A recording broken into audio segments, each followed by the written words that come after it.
The coronavirus, creeping onto the world scene only a few short months ago, and then exploding into our day-to-day lives.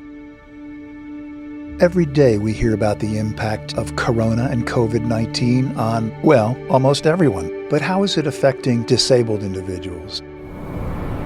Today on Blind Abilities, we explore just how blind and visually impaired individuals have experienced and adapted to corona and COVID-19 around the world.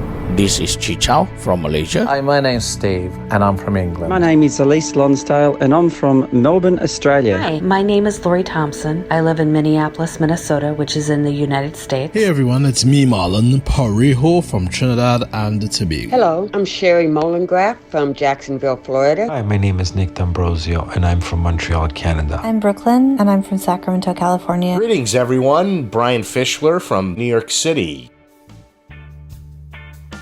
Our guest on today's episode is Marlon Parieaho. Marlon hails from the Caribbean country of Trinidad and Tobago, where he is a police officer and an essential worker. Marlon will share for us today his unique perspective on how COVID-19 has impacted him and the people in Trinidad and Tobago. And now please welcome Marlon Parieaho. Trinidad and Tobago has received confirmation of its first case of COVID-19 or coronavirus. It came at 2:45 this afternoon. Minister of Health, Terence Dialsing, released the details from CAFA at an emergency press conference held on Thursday afternoon.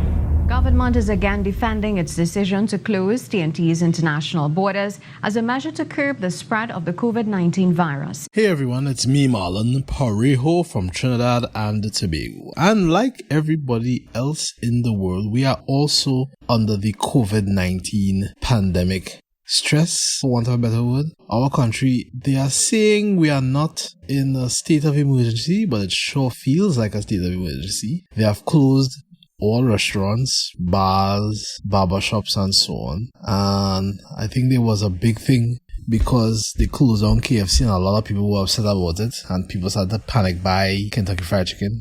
Yeah. It's the first time I'm hearing the term COVIDiots. I've never heard that term before. But if we have COVIDiots, it would be the persons who refuse to do the social distancing. They are still going to beaches. They're still going to rivers and streams, and some are even having COVID-19 parties, because Trinidad and Tobago is a party country and try our very best to have a party under any circumstance, which is sort of weird. Because I'm an essential worker, as you may or may not know, I'm a police officer. Yes, I'm a blind police officer. I have to go to work. But there are some times that I have the option to stay home and work from home. It's a bit of a change, I would say, because I have 3 daughters. One is 16, one is 8, and the other is 3. And the 3-year-old doesn't give a flying hoot that I'm home and working from home. She doesn't care. She wants to play like the little Peppa Pig and Pocoyo and all these other cartoons on my Mac, and she couldn't care less what work I have to do. So sometimes I have to hide to get work done. I'm using this time to learn a lot of things. I'm learning how to use Zoom. That lovely little tutorial that was given free by Jonathan Mosen helped me a lot, especially using Zoom on the Mac. I actually have a lot more time to learn this application called Keyboard Maestro. And for those who know about it, it's an app about automation, and it helps you to create macros that can automate simple tasks and do things faster. The sad thing is that most of the tutorials about Keyboard Maestro is not accessible. They don't explain it that well. There is a podcast called Automators, but they tell you what it can do, but they don't tell you how to do it. So I'm learning slowly but surely. I have about 7 macros that make my job a lot easier. So that's what I'm doing. I think that's the one thing that is really helping me throughout this particular time, is learning new stuff on the computer and listening to audiobooks, listening to descriptive movies, and listening to podcasts like this one. So for all of you out there who are indoors, take the opportunity to learn something new. And if it is you learn something new, learn something else that's new. And just remember, stay home, stay safe, save lives. As it stands in Trinidad, which only has 1.3 million people, we have 109 positive cases of COVID and 8 deaths and I think 4 persons who have recovered, which is a far cry from other countries that has deaths in the thousands and so on, and I really feel bad for them, especially in the US, where I've listened to the news and so on, and it's really, really bad. I would also suggest that persons who are paying attention to the news, that if it is distressing you, you could probably don't listen to it, I guess, and listen to something different.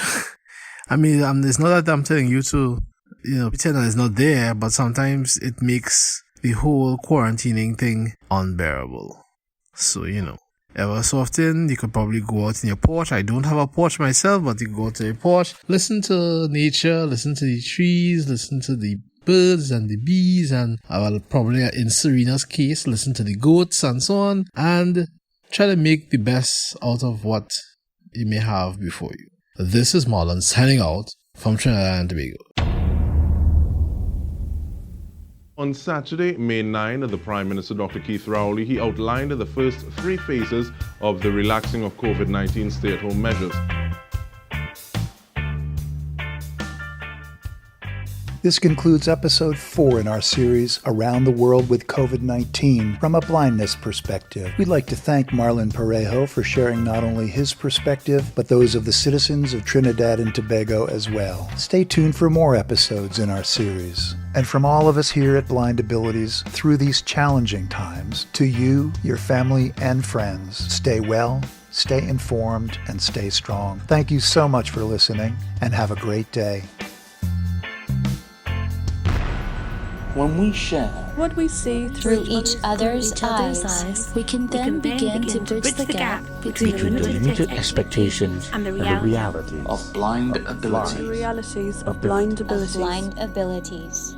For more podcasts with a Blindness Perspective, check us out on the web at www.blindabilities.com, on Twitter at blindabilities. Download our app from the App Store, Blindabilities, that's 2 words, or send us an email at info@blindabilities.com. Thanks for listening.